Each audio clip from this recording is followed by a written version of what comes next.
Hola, ¿qué tal? Contigo, Roberto Cerrada, mi más cordial bienvenida a esta nueva edición de Días de Marketing, emitiendo como cada lunes desde aquí, desde la Escuela Europea de Negocios, para el canal Puro Marketing TV.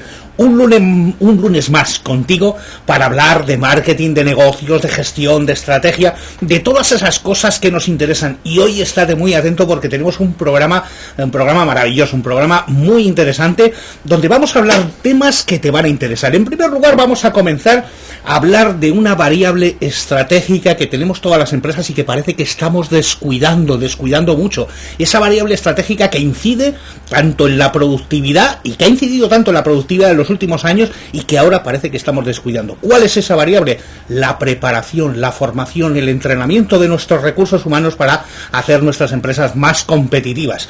Hablaremos también en Enséñame la Pasta de temas fiscales, de cómo trabajar esa fiscalidad, esos temas de finanzas, de inversiones, de la fiscalidad de esas inversiones, sobre todo ahora que termina el año y que tendremos que ver qué hacemos para pagar menos impuestos de forma legal, eso siempre. Eso lo tendremos en Enséñame la Pasta con Andrés López y su invitado. Y además hablaremos hoy de LinkedIn, hoy muy dedicado el programa a las empresas. LinkedIn como una red social, parece que es la red social olvidada y sin embargo es una red social que sirve para algo más que para encontrar empleo. Lo veremos aquí con un invitado especial, Pedro Vicente, que estará con nosotros.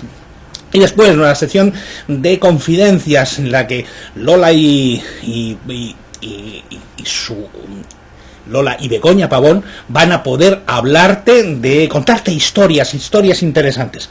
Hablaremos también de gestión profesional, de gestión en los despachos profesionales de abogados, y para eso tendremos con nosotros a Juan Pérez de Siles en la sección de qué leer, para hablar de su libro, que lo tienes aquí, un libro recientemente publicado por la editorial Rache. Y para terminar, también estaremos hablando, bueno, como ya te he dicho antes, de esas confidencias con Lola y Begoña Pavón. Un programa muy interesante, muy completo, que va a empezar en este mismo momento.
Bueno, pues comenzamos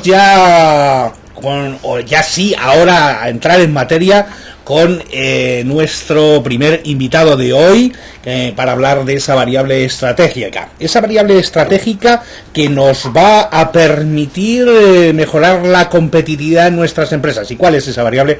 Pues no puede ser otra que la formación, el entrenamiento de las personas que forman esta empresa. Y para eso tenemos con nosotros como invitado hoy a Antonio Alonso. Antonio es, además de ser ingeniero aeronáutico, ser una persona que ha recorrido el mundo empresarial desde diferentes campos y desde diferentes empresas. Estuvo trabajando también para la McDonnell Douglas, ¿no? Estuviste y también para la ESA, ¿no? Fue para la Agencia Espacial Europea. La Agencia Espacial Europea, la ESA.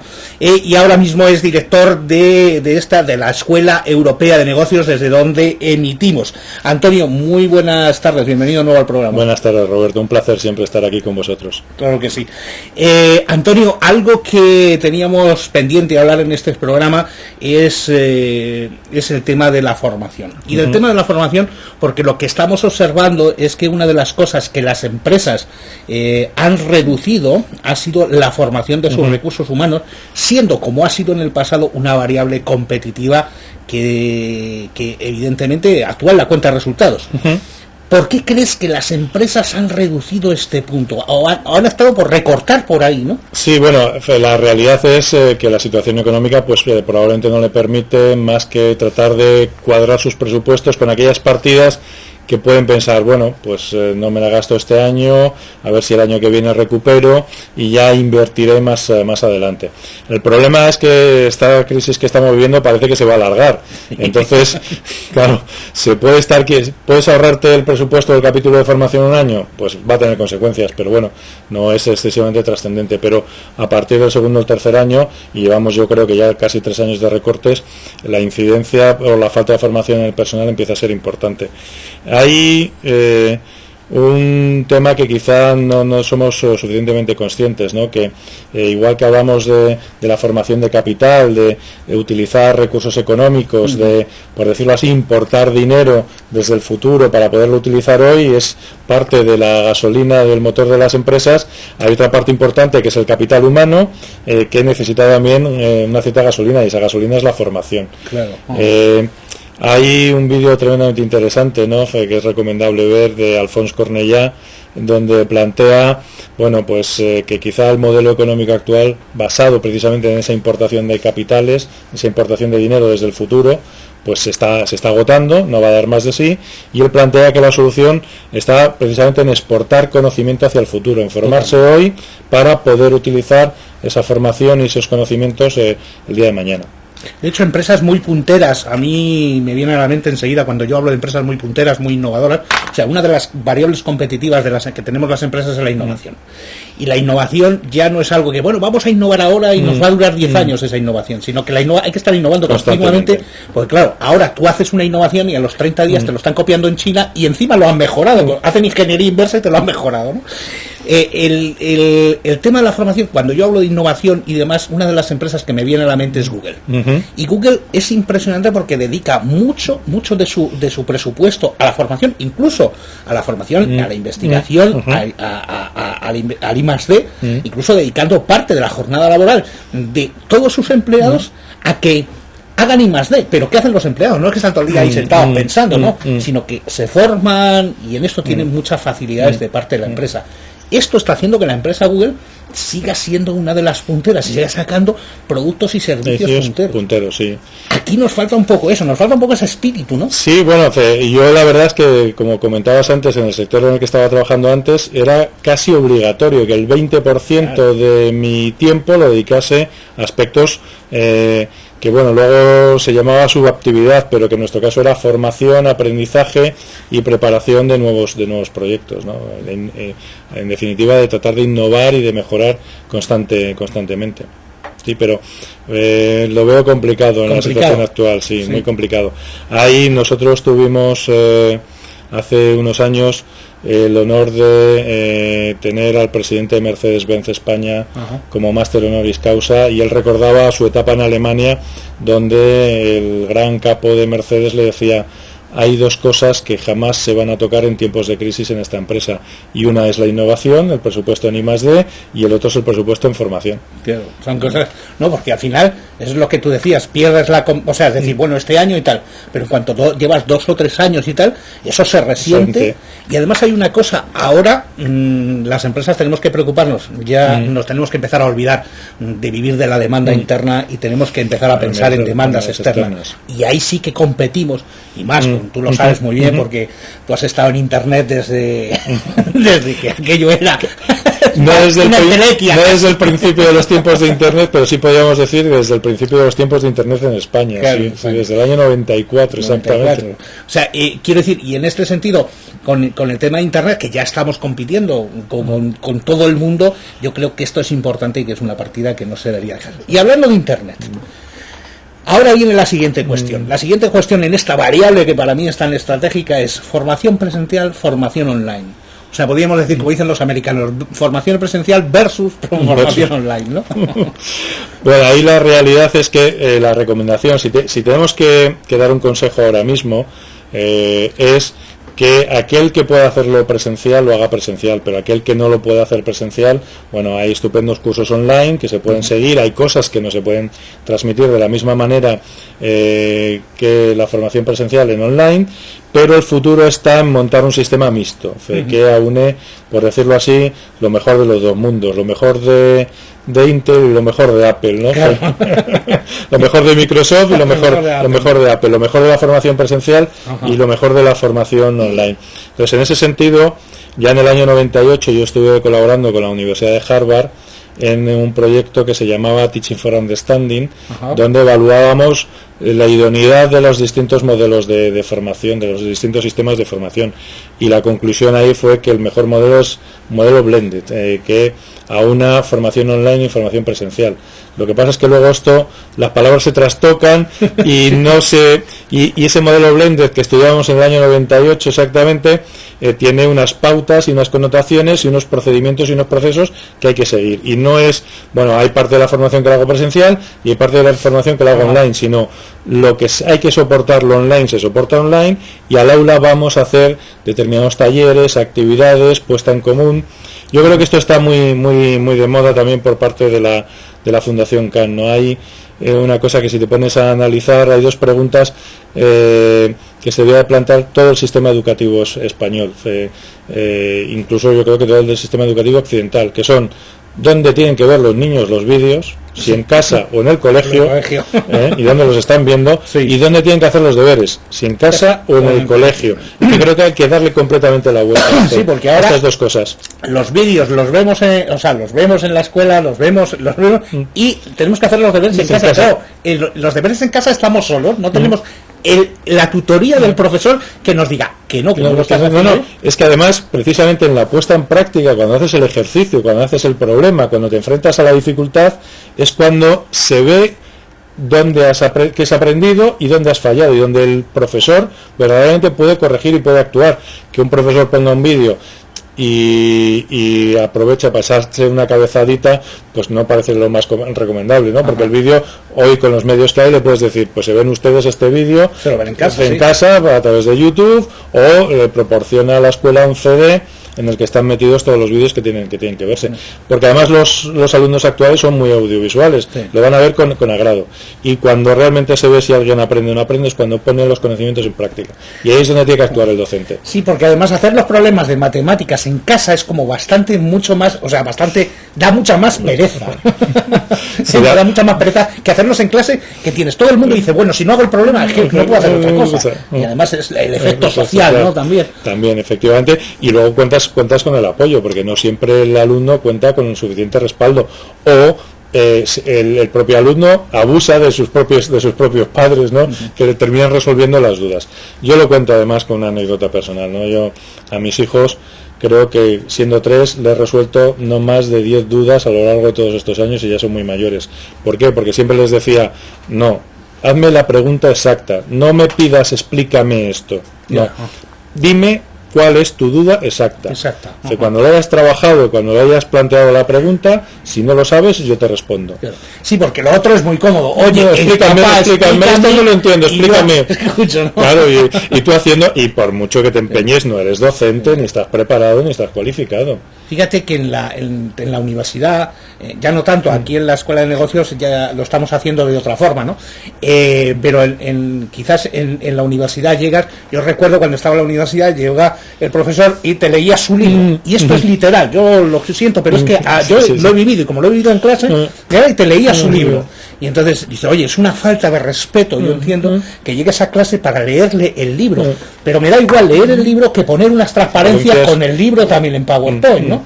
Aquí estamos trabajando aquí en la Escuela Europea de Negocios, estamos, por lo menos yo en mi asignatura, estamos trabajando, o sea, yo enseño redes sociales, pero no les cuento que las redes sociales, no, descúbrelo, vamos a descubrirlo, vamos a trabajar, porque ahí, y luego si quieres, si tienes los vídeos en YouTube, y tienes los vídeos por ahí, ¿no? Yo creo que además la figura del profesor va a tener que ser más cada vez un tutor, un acompañante y alguien que resuelve las dudas, por un lado, y por otro lado, pues una profesión que ahora que lo de Community Management está pasando un poco de moda, probablemente sea la próxima que se ponga de moda en Internet, que es el Content Curator, ¿no? El Content Curator.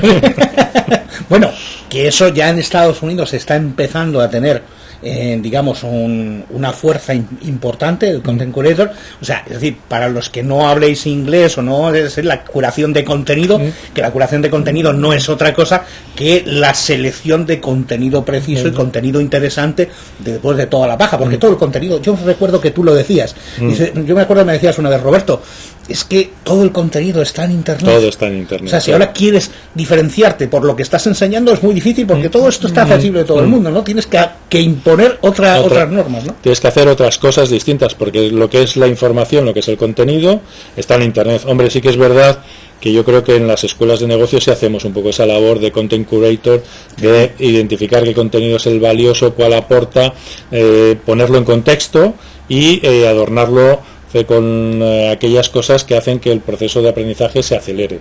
O sea, básicamente lo que somos aceleradores del proceso, no podemos ser otra cosa. El que quiera que lo haga. Lo que pasa es que hoy cada día el tiempo vale más dinero. Entonces eso es lo que estamos pagando todos, ¿no? El acelerar ese proceso, el ahorrarnos etapas y el tener esos conocimientos mucho antes, porque cuanto antes los tengas, antes los puedes aplicar. Yo cuento también una anécdota a este respecto que se entiende yo creo que muy fácilmente, ¿no? Mi familia se dedica tiene un negocio de importación de maquinaria y hace muchos años estaban evaluando si comprar un teles o comprar un fax.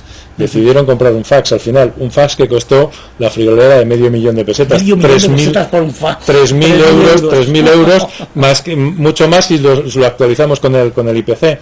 Pues antes del primer año estaba amortizado.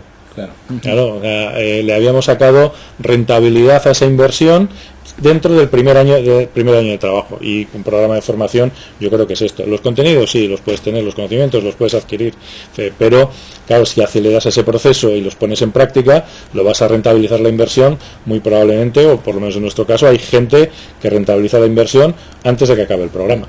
Y además trasladar la experiencia de los profesores, que normalmente en las escuelas de negocio todos tenemos experiencia práctica, la mayoría de los que damos clase aquí en esta escuela y en otras escuelas también tenemos experiencia práctica, para el alumno es mucho más fácil, resuelve dudas concretas y problemas concretos a los que se está enfrentando en ese momento, y eso es valiosísimo. Yo también yo he sido alumno, claro, he estado del otro lado, y cuando ya dejé de ser alumno, pues en esta empresa que comenté antes de mi familia, pues surgió un problema puntual de un tema de una importación. Oye, descolgar el teléfono, contarle al profesor, mira, nos ha pasado esto es lo que he hecho, y la respuesta del profesor dice, sí, mira, es impecable lo que has hecho, se nota que has sido un buen alumno mío, que te he enseñado bien, pero te falta este pequeño detalle, ¿por qué no pruebas? Y oye, arreglar un problema de varios millones de pesetas. Entonces, con una simple llamada de teléfono, tiene muchísimo valor. Muy bien, Antonio. Oye, pues muchísimas gracias por haber compartido estos minutos aquí con nosotros, y esperamos tenerte por aquí, porque yo quiero que tú vengas a hablar algún día de algo que no vamos a decir que es todavía, pero algo de muy interesante que tiene que ver con la gestión. Con la gestión, exactamente. Cuando te demos forma, hablamos. Muy bien. Antonio, muchísimas gracias. Un placer. Bueno, pues ya has visto, la formación, si tú eres el responsable de tu empresa, el responsable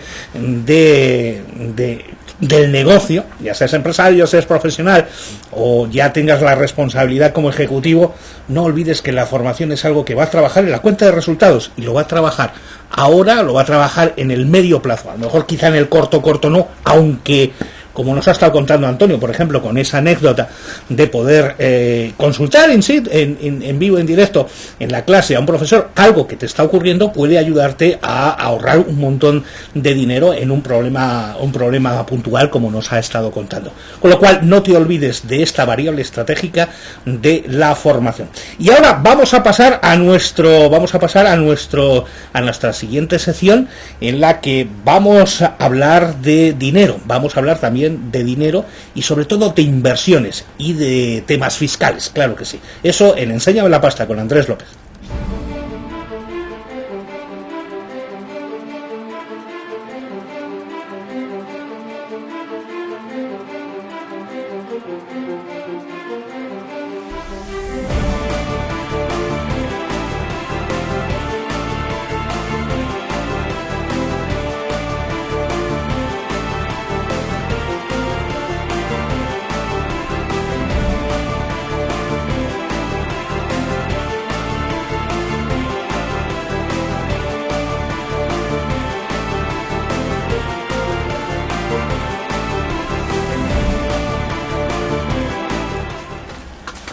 Pues hola, muy buenas tardes, te saluda Andrés López y te quiero dar la bienvenida a una nueva edición de Enséñame la Pasta.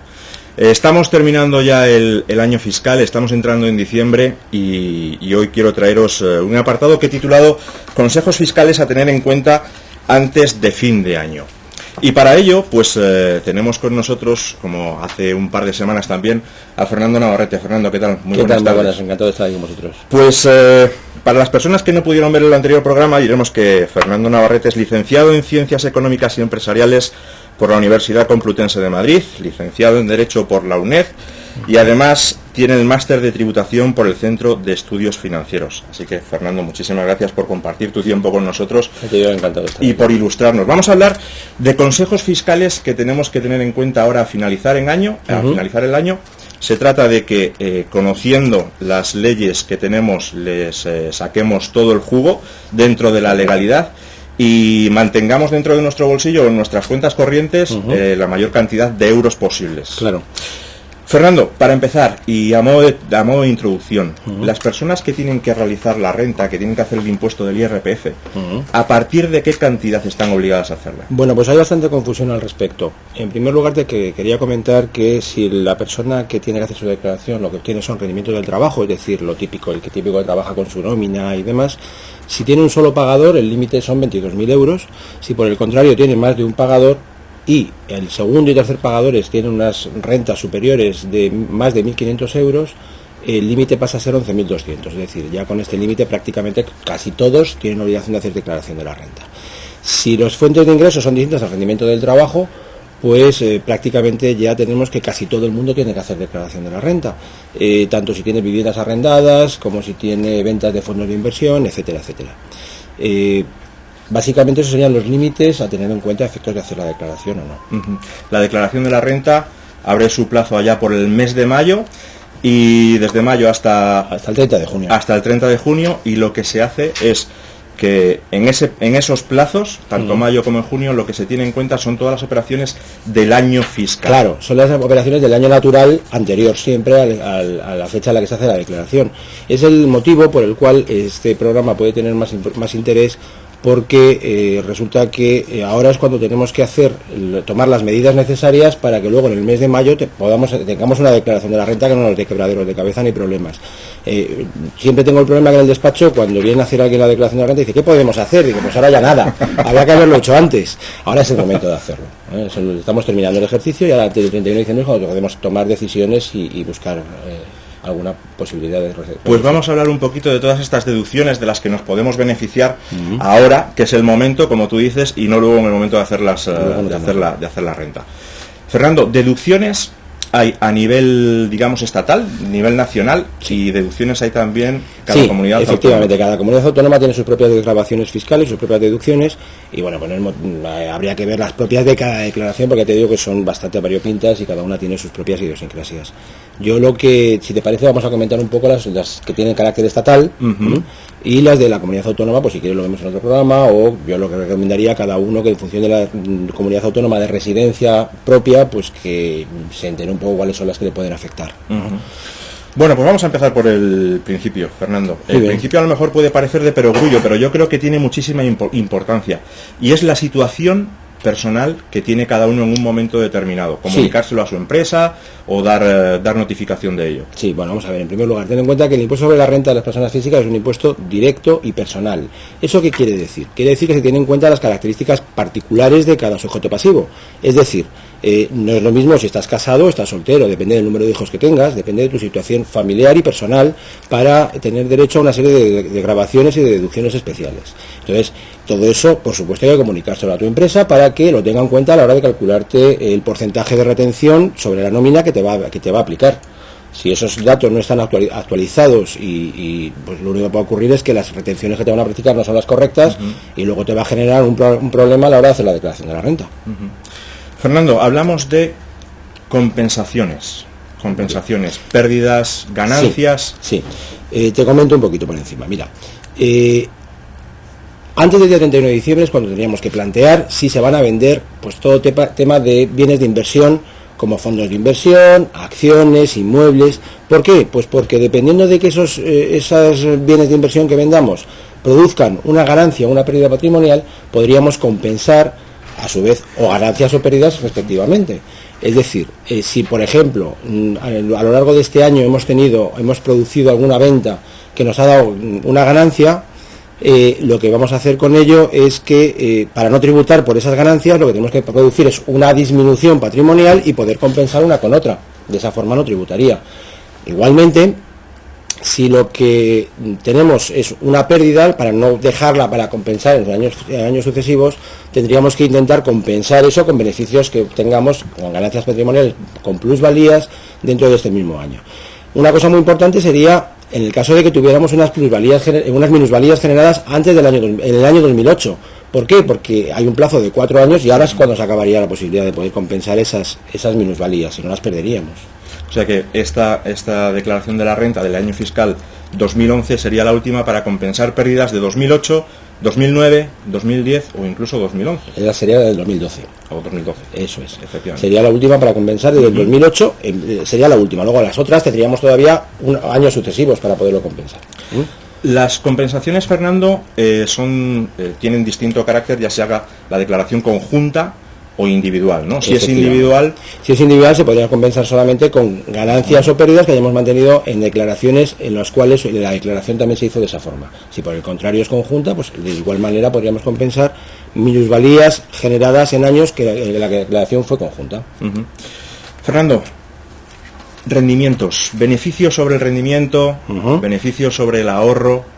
Pues mira, límites. Vamos a ver, mira, un tema que tenemos que también que tener en cuenta para reducir esta factura fiscal es que el rendimiento del capital mobiliario, que es lo que nos renta nuestro dinero que tengamos invertido en entidades financieras, llámale acciones, o sea, dividendos de las acciones, rendimiento de las cuentas, etcétera, etcétera, etcétera, hay una serie de tramos, es decir, los primeros 6.000 euros tributan a un tramo del 21%.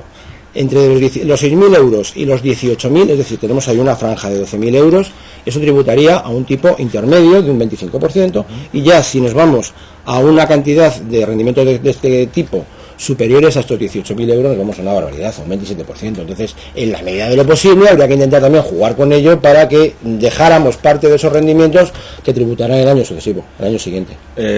Por poner un ejemplo concreto, estamos hablando de que si, por ejemplo, tenemos 10.000 euros, vender 6.000 en diciembre y vender 4.000 en enero. Bueno, sí, claro, esa sería la forma de que esos fondos de inversión tributaran al 21%. Parte en cada año, y así lo tributaríamos al 21%, nos iríamos a un tipo marginal más alto. Efectivamente, porque parece una tontería, pero pasar de 6.000 a 6.001, pues ya estamos hablando de un 21% a un 25%. Eso es.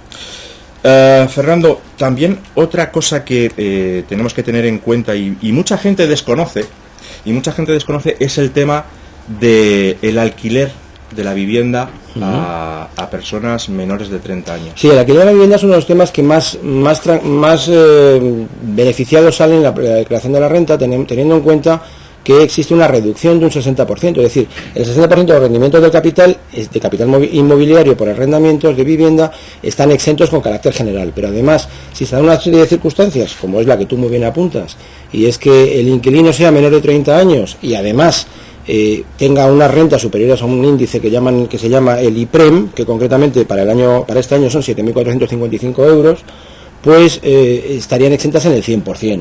Entonces sí, efectivamente es muy interesante cuando vamos a alquilar una vivienda tener en cuenta la edad de este inquilino, porque puede representar que no tengamos que pagar nada. Fernando, la verdad es que el tiempo nos come. Pues nada. Yo lo que sí te agradecería, si no tienes ningún tipo de inconveniente, nos quedan muchísimas cosas en el tintero. La verdad es que yo creo que las personas que nos están viendo estarán echando un tema, sobre todo de falta, y es la fiscalidad en los temas inmobiliarios, compra de vivienda y tal. ¿Te parece, Fernando, que quedemos el próximo lunes y hablamos más con calma de ello? Cuando queráis. Fernando, encantado. Muchísimas gracias, como siempre, por estar aquí con nosotros. A vosotros por traerme. Pues muchísimas gracias. Habéis visto lo importante que es tener una cultura financiera para aprovechar lo máximo posible los beneficios de las leyes, para desgravar lo máximo a final de año. Así que haremos una nueva entrega el próximo lunes. Volveremos a tener aquí a Fernando y bueno, pues el próximo lunes hablaremos de todas estas cosas que nos han quedado en el tintero y también, muy importante, de la fiscalidad en el tema inmobiliario. Así que bueno, será el próximo lunes, como siempre, a partir de las 8:10, 8:20, por aquí estaremos. Un saludo, hasta luego. Adiós.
Bueno, pues avanzamos en nuestro programa para seguir hablando de un tema que también es muy interesante.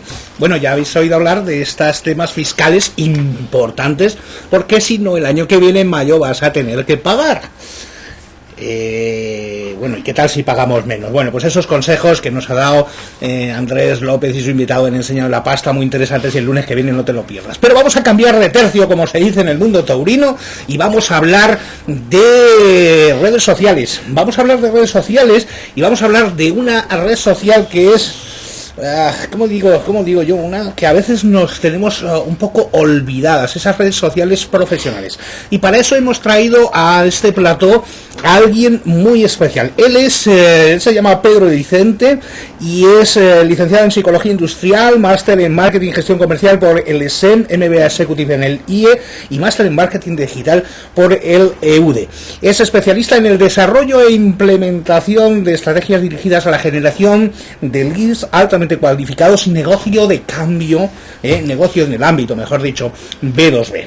Es autor del blog exprimiendolinkedin.com y es un blog que se ha convertido en una referencia sobre el uso de las mejores prácticas de esta herramienta para profesionales y empresas. Pedro, muy buenas tardes, bienvenido al programa. Hola, buenas tardes, Roberto, gracias.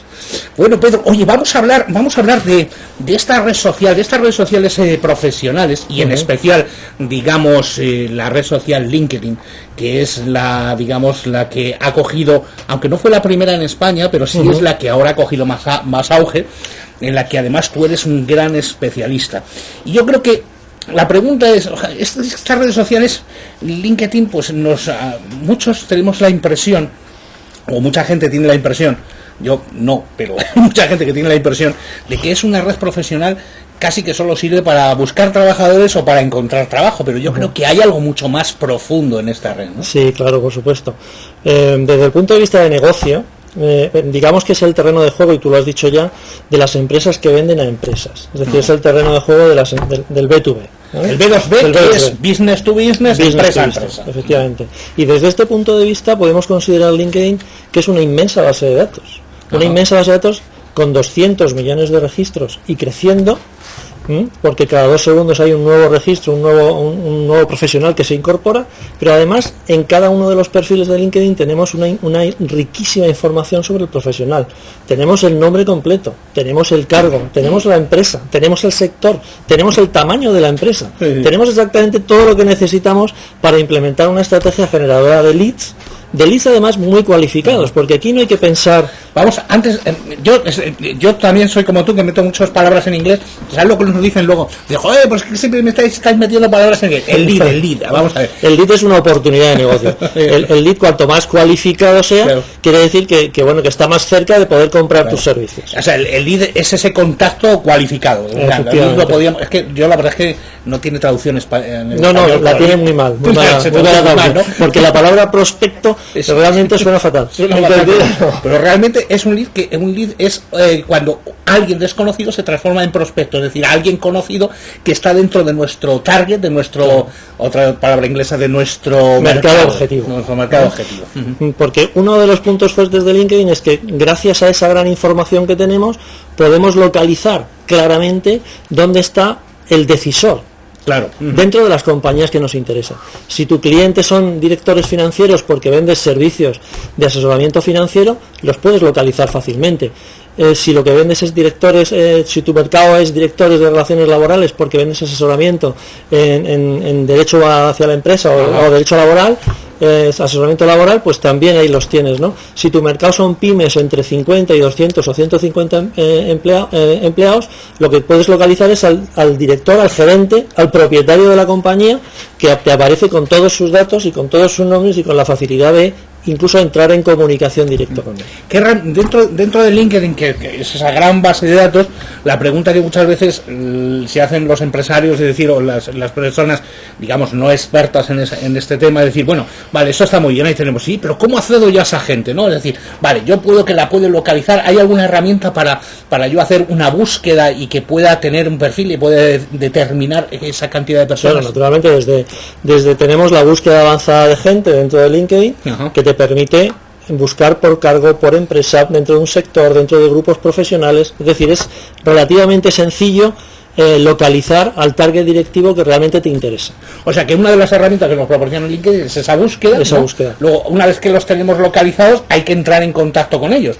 Y aquí viene un poco la parte en la cual yo sí me he dado cuenta, digamos porque lo sufro, más que nada porque lo sufro, de que no todo el mundo es, como dicen todo el mundo es lo suficientemente cortés y además a la hora de contactar conmigo. Y muchas ocasiones la mayor parte de la gente que intenta contactar conmigo se convierte en spammer. Es decir, sí es cierto que la gente te pide amistad o te pide estar en contacto, bueno, eso es una invitación a conectar, una invitación, y bueno, eso normalmente las solemos aceptar, o sea, yo siempre que he pedido invitación a alguien normalmente la ha aceptado, es decir, todos aceptamos invitación, pero viene el siguiente paso, porque la invitación ya estamos conectados, pero ahora hay que entrar en contacto. Sin embargo, cuando entras en contacto yo recibo mucho spam. Otra cosa es el spam, es decir, mucho contacto basura que lo único que hace es hacerme perder el tiempo. Claro.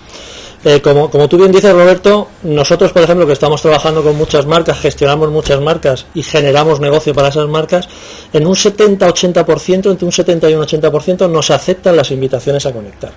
Ahora bien, no puedes entrar a matar directamente. Claro. Es decir, LinkedIn no es una colección de cuentas de correo a tu disposición, ¿vale? Es una herramienta muy potente que te permite crear relaciones profesionales con tu mercado target, con tu mercado objetivo.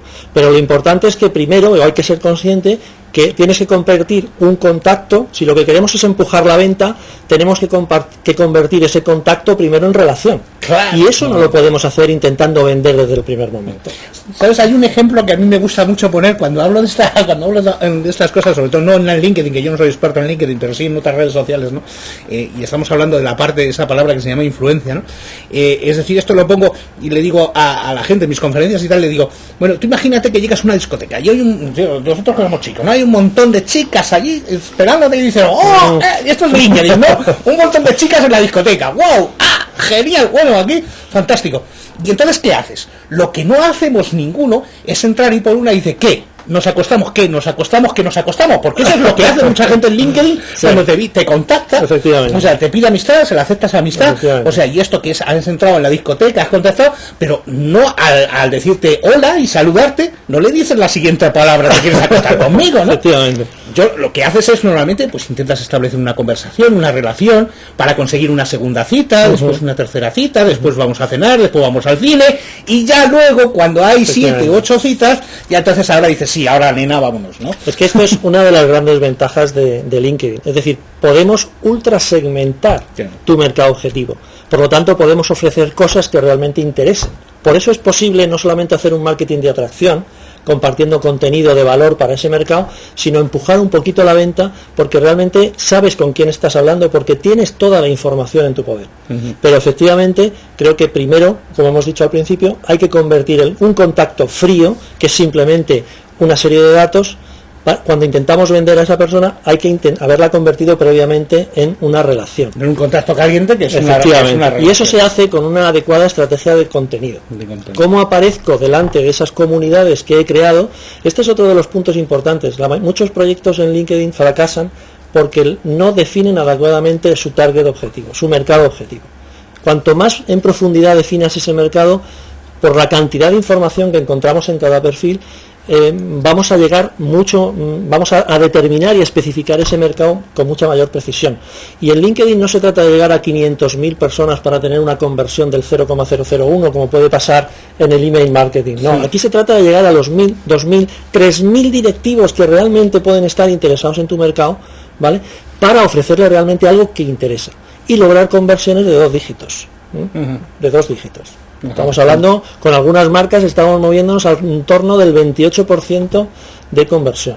Ajá. Sí, son contactos muy precisos, pero además es que el mercado B2B no es tan grande, es un mercado también muy preciso, donde hay una serie de empresas que no son millones de empresas a las que me puedo dirigir, sino que son miles y cientos en todo caso, ¿no? Efectivamente, y lo valioso ya no es solamente el individuo, el directivo en cuestión, sino la comunidad que eres capaz de crear con el mercado objetivo que te interesa y los lazos, cómo vinculas esa comunidad con tu marca. Una de las herramientas que yo he visto en LinkedIn es que puedes hacer publicidad y tal, no vamos a entrar ahora en eso, pero sí una de las herramientas interesantes son los grupos, ¿no? Los grupos que uno puede crear su propio grupo y además participar en otros grupos. Efectivamente. ¿Cuál es la estrategia que aconsejas? ¿Crear tu grupo o participar o las dos? Digamos, creo que hay que combinar las dos. Digamos que si haces un esfuerzo en generar contenido original que muestra los beneficios que tus servicios aportan a tu mercado, efectivamente sería interesante darlo a conocer en grupos afines, donde sabes que está ese target objetivo, donde sabes que está los directivos que te interesan. Pero ahí también se trata de establecer primero la relación con ellos, ¿no? Claro, pero a través de compartir conversaciones o compartir contenido. No solo se trata de lanzar contenidos a tontas y a locas, por mucho que tengan que ver y que muestren beneficios, sino también participar en las conversaciones. No solamente en lo que tú compartes, sino en conversaciones también de otros directivos que están interesados y que forman parte del grupo. Es decir, creo que la compartición y la conversación, pero yo hablo también de otro término que es la contribución. Aquí no estamos en Facebook ni en Twitter, no estamos para divertir ni para entretener, estamos sobre todo para aportar utilidad, por lo tanto para contribuir, para que tu mercado de alguna manera también aprenda a hacer las cosas mejor por sí mismo. Pero en el momento que te categoriza, te clasifica como especialista en eso, ahí ya has creado la marca y el vínculo. Genial, Pedro, la verdad es que podría estar hablando contigo aquí horas y horas y horas, porque el tema es muy interesante, pero desafortunadamente se nos escapa el tiempo. Yo sí que te diría, para terminar en medio minuto, exactamente qué es lo que le aconsejarías a un empresario que nos está viendo, que todavía no ha visto esto de LinkedIn y tal. ¿Cuál sería el siguiente paso que debería, o cuál es el primer paso? El primero, y lo he mencionado un poquito de pasada anteriormente, el primero es tener claro quién es tu cliente. El directivo clave, que es el decisor que forma parte, o los directivos que forman parte del proceso de decisión, porque al final LinkedIn es efectivamente una inmensa base de datos, pero cada empresa tiene la obligación, diría yo, de construir la suya propia, sus propias comunidades compuestas por el directivo objetivo que realmente interesa. No vale. Es necesario establecer, y termino, una política de invitación. No vale con invitar a cualquiera ni aceptar a cualquiera. Incluso dentro de un sector, nosotros, por ejemplo, las comunidades que creamos dentro de lo que es el perfil de usuario son los decisores. El 80% de una comunidad, de un perfil de usuario, tiene que ser el decisor directivo que me interesa dentro de una compañía. Muy bien, Pedro, nada más terminar, para que la gente pueda seguirte en tu blog, que es un blog muy interesante, yo lo aconsejo que lo sigáis, que es exprimiendolinkedin.com.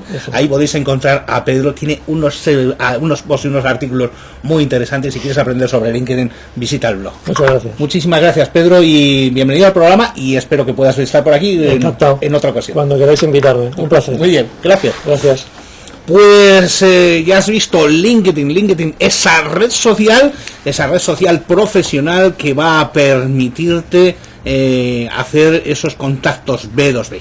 Y ahora vamos a avanzar, vamos a nuestra siguiente sección. Vamos a hablar, como todos los lunes, de qué leer, porque es muy importante que leamos algo todas las semanas. Ya sabes que aquí en este programa te aconsejamos que leas un libro a la semana. Un libro a la semana es bastante sano. Está bien que veas vídeos, está bien que asistas a conferencias, que escuches conferencias a través de internet, pero la lectura de un libro, y si es un libro en Kindle, bueno, también, pero si es en papel, también, pues mucho mejor. Hoy tenemos un libro muy interesante, un libro de gestión. Vamos a verlo en un minuto.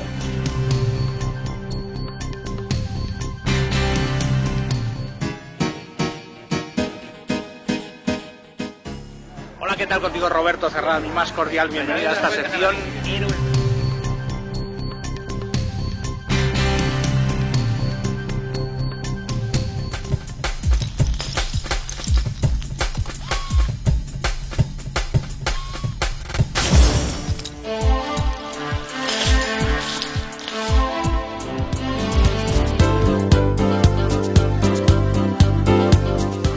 Bueno, pues vamos a hablar de qué leer, vamos a hablar de libros, y en esta ocasión vamos a hablar de un libro que tenemos aquí, este libro que se titula Gestión de bufetes de abogados, no bufetes de los de comer, sino de los despachos de abogados, vaya.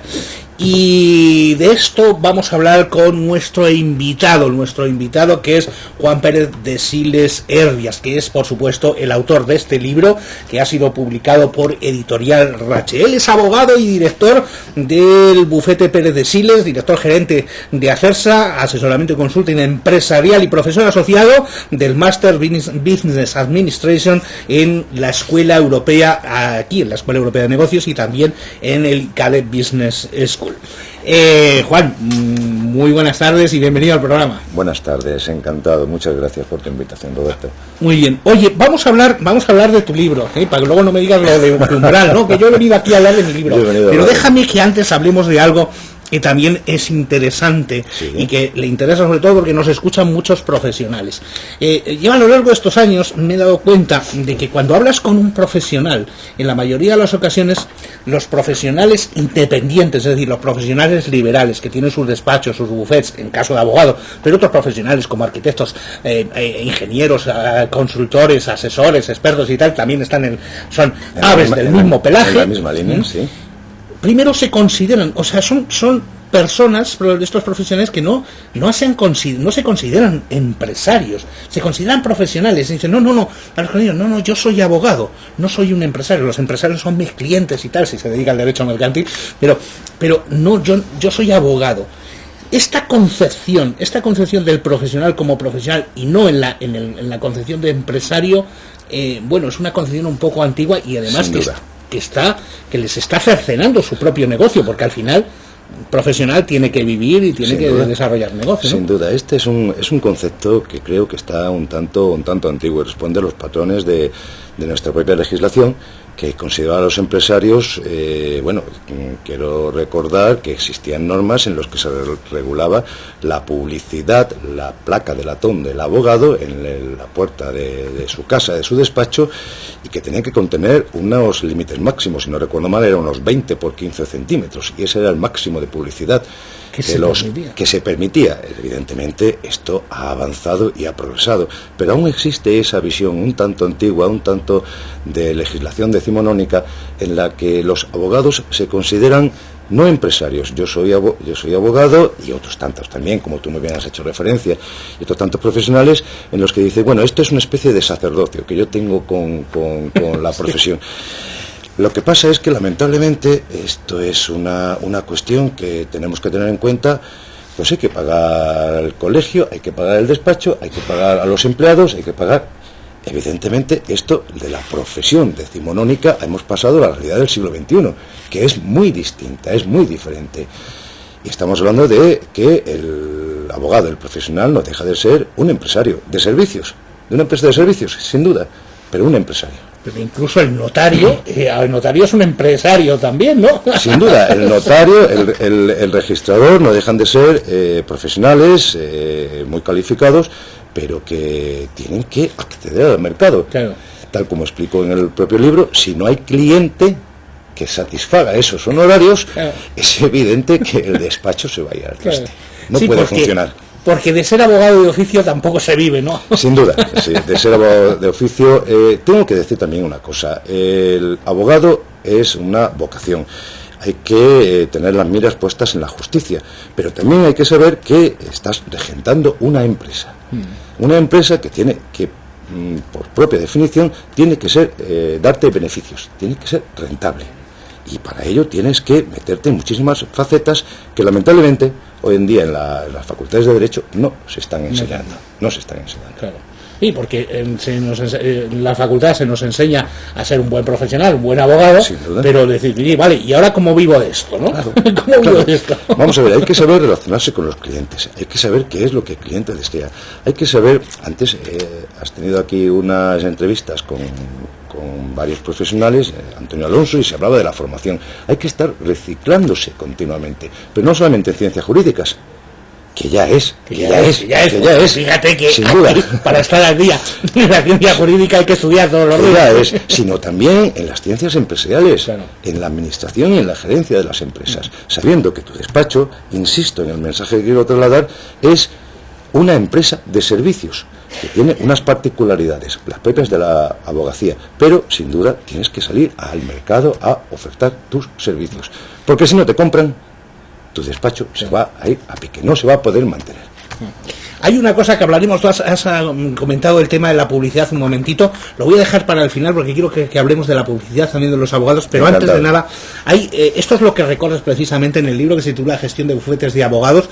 Esta es un recorrido por cosas que no tienen que ver con la profesión, sino que tienen que ver con la gestión del negocio de abogado, ¿no? Así es, he procurado expresamente en la redacción del libro apartar todas las referencias legales y centrarme en esto que te vengo comentando, Roberto, lo que es el tema de el despacho profesional bajo un punto de vista de gestión, bajo un punto de vista de que, si lo podríamos decir, de un MBA. Que es necesario gestionar, que es necesario administrar, a efectos de saber, pues como te decía antes, cómo son los clientes, cómo tienes que atenderlos, cómo tienes que actuar, qué mercado es el que te diriges, qué herramientas. Antes has hecho una entrevista con el tema de LinkedIn, y evidentemente es una herramienta que tienes que tener en cuenta, como tantas otras dentro del mundo de la empresa de servicios en la que estás inmerso, en la que está inmerso el propio abogado.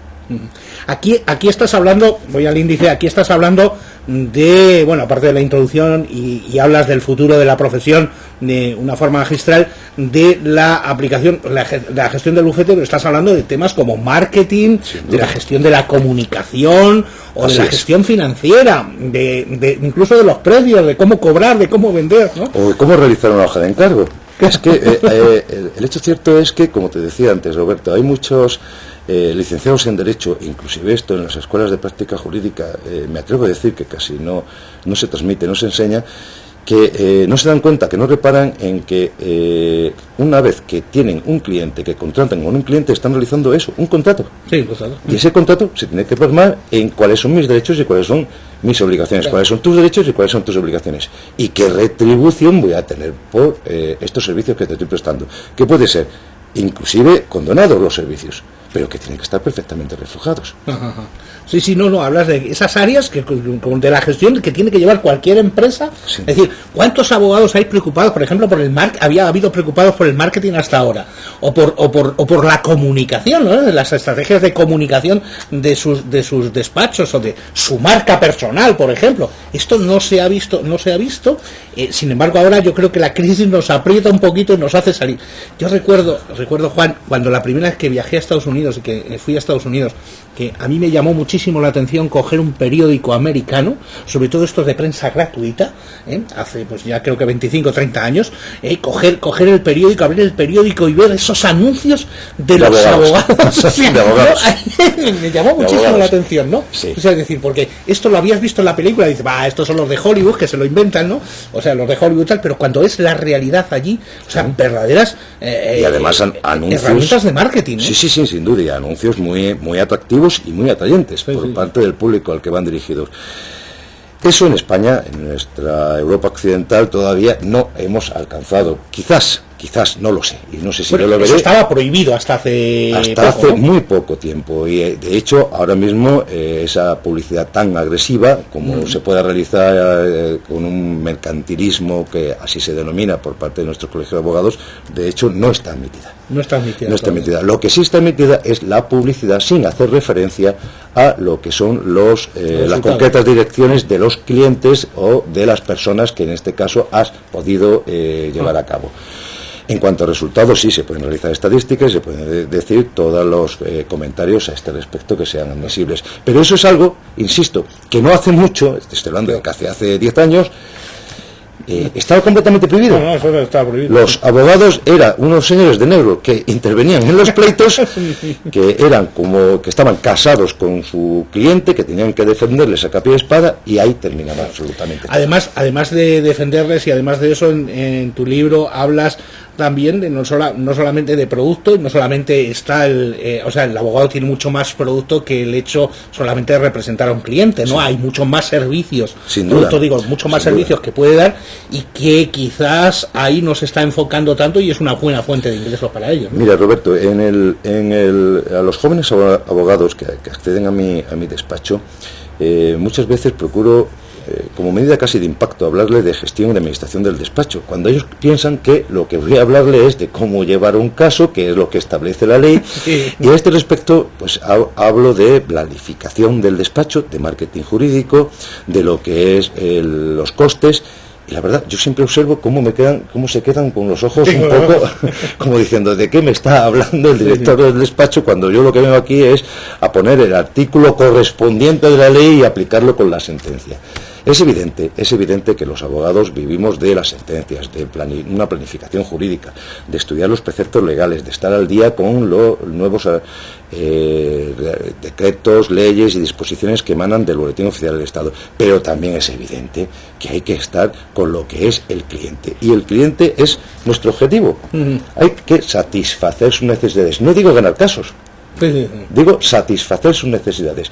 Y eso es una cuestión que entiendo todos los abogados deben de tener en cuenta, a efectos de saber que una cosa es la profesión y otra añadida, y además la empresa de los servicios jurídicos a la que se dirigen.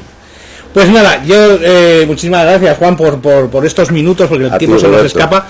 Yo decirles a todos nuestros, a las personas que nos están viendo, si eres abogado, este libro es muy interesante, es muy rápido y fácil de leer, tiene 103 páginas, está muy condensada, una información que se lee muy bien, es uno de los finitos estos. Vamos a ver, yo esta semana, ya sabes que te recomendamos leer un libro cada semana. Bueno, pues esta semana te lo vas a leer de sobra y lo vas a poder no solamente leer, sino interiorizar. Es un libro que se lee fácil. Si eres abogado, por supuesto, recomendadísimo, pero yo creo que, por lo que yo he visto del libro, que no lo he leído entero, pero por lo que he visto del libro, es que podría servir casi a cualquier profesional. Sin lugar a dudas, a cualquier profesional que se dedique a la actividad de la superior profesión, puede ser muy útil. De hecho, está pensado para todo el mundo, inclusive puede ser aplicado al mundo de la asesoría y de la consultoría. Claro, asesoría y consultoría. ¿Cómo gestionar tu asesoría? ¿Cómo gestionar tu consultoría? Yo creo que podrías incluso cambiarle el título, publicar otros libros, cambiarle el título, pero el contenido sea casi el mismo. Lo que pasa es que, afortunadamente, soy abogado y he querido plasmar mis experiencias, mis años de profesión, ya son algunos, mis meditaciones y todo lo que respecto he podido pensar y plasmar en este libro. Bueno, él es abogado, pero también es profesor de MBA. Sin duda. De esto algo sabe. Algo sé. Muy bien, Juan, muchísimas gracias. Gracias por estar con nosotros, gracias por haber venido a compartir esta nueva publicación, y esperamos tenerte por aquí en otra ocasión. Muchísimas gracias, hasta otra. Bueno, pues ya sabes, el libro Gestión de Bufet de Abogados de Juan Pérez de Siles, lo tienes, está publicado por Editorial Ratche, y lo tienes pues en todas las librerías jurídicas, por supuesto, pero seguramente también lo tienes en cualquier librería, incluso por internet lo puedes adquirir en ratche.es, www.ratche.es, también puedes adquirir este libro. ¿De acuerdo? Pues nada, ya tienes lectura para esta semana que comienza hoy, y vamos a ir a nuestra parte final. Nos quedan unos minutos de programa, pero son unos minutos muy interesantes. Hemos dejado esta sección para el final porque queremos que acabes con un con un sabor, con un buen sabor de boca. Queremos que acabes el programa hoy por las nubes, que acabes entusiasmado, que acabes, que te vayas hoy. Mira, si lo último, no veas el telediario, lo último que deberías ver en el programa es lo que viene ahora, porque es una sección donde te van a contar historias muy, muy interesantes. En esa sección, Confidencias, donde Lola y Begoña te van a hablar de historias muy interesantes. Por supuesto, no te la pierdas.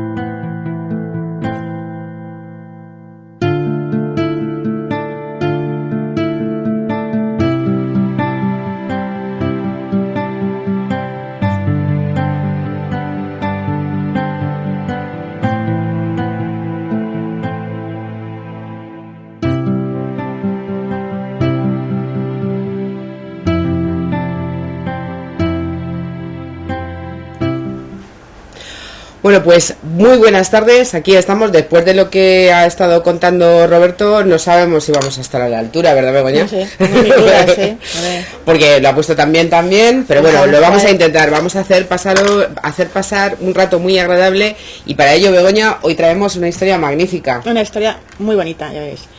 Os vamos a contar. La historia se llama El hombre más feliz del mundo, ¿eh?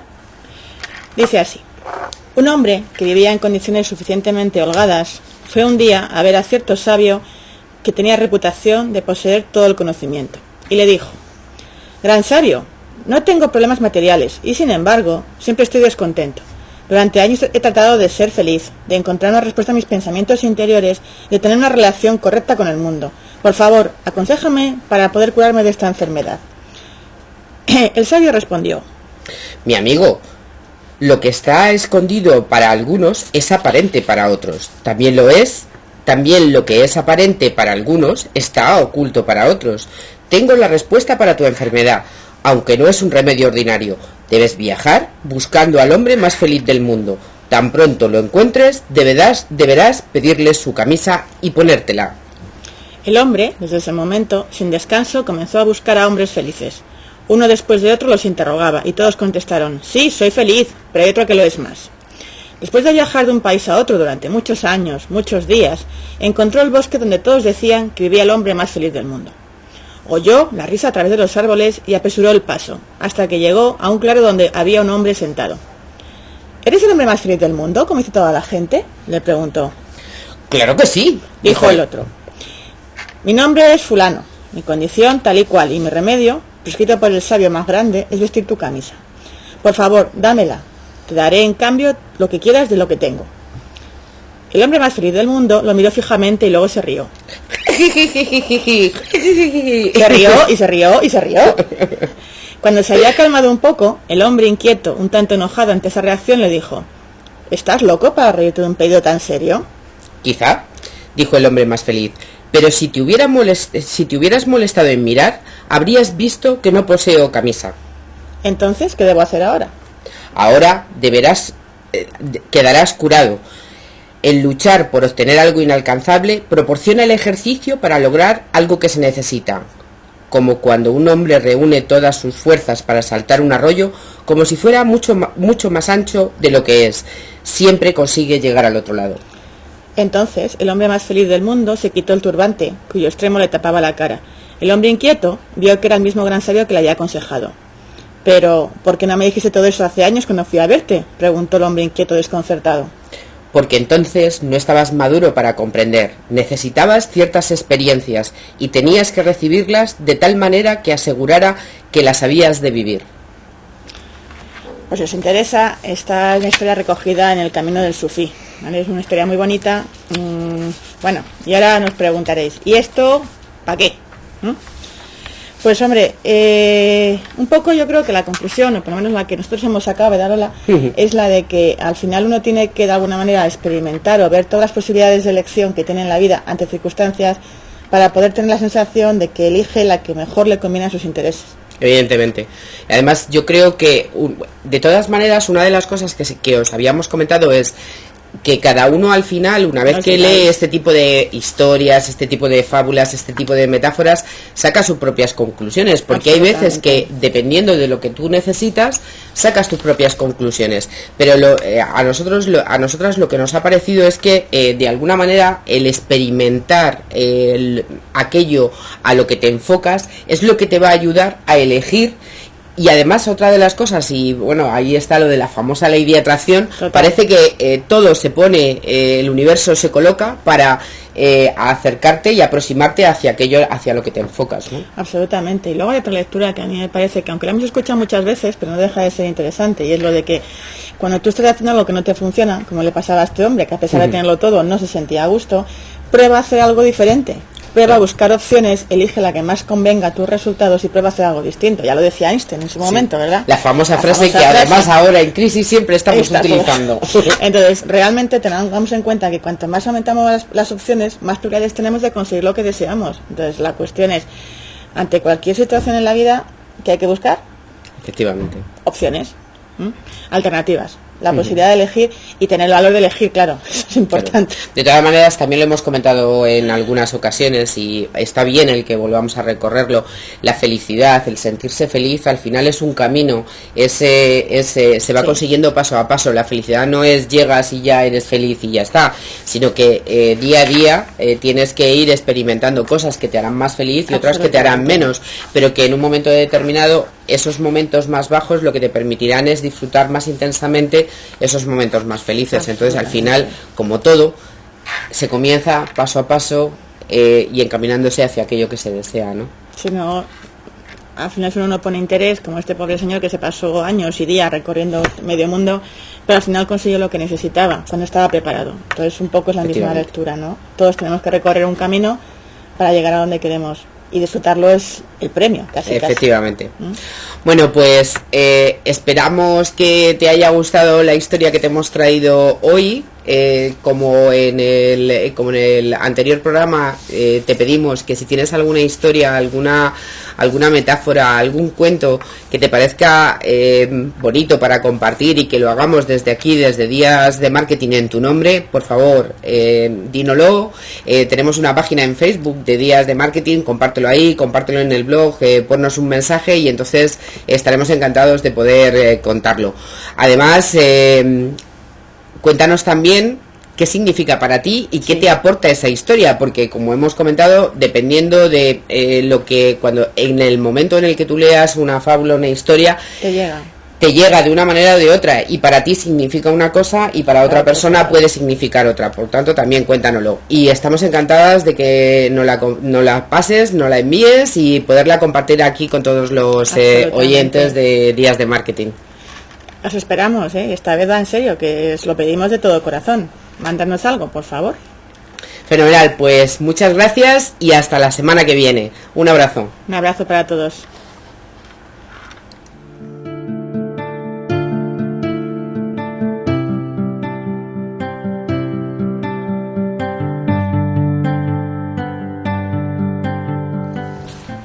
Bueno, pues nada, interesante fábula esta que han contado Lola y Begoña en esta sección, que es Confidencias. Yo quiero que te quedes con eso.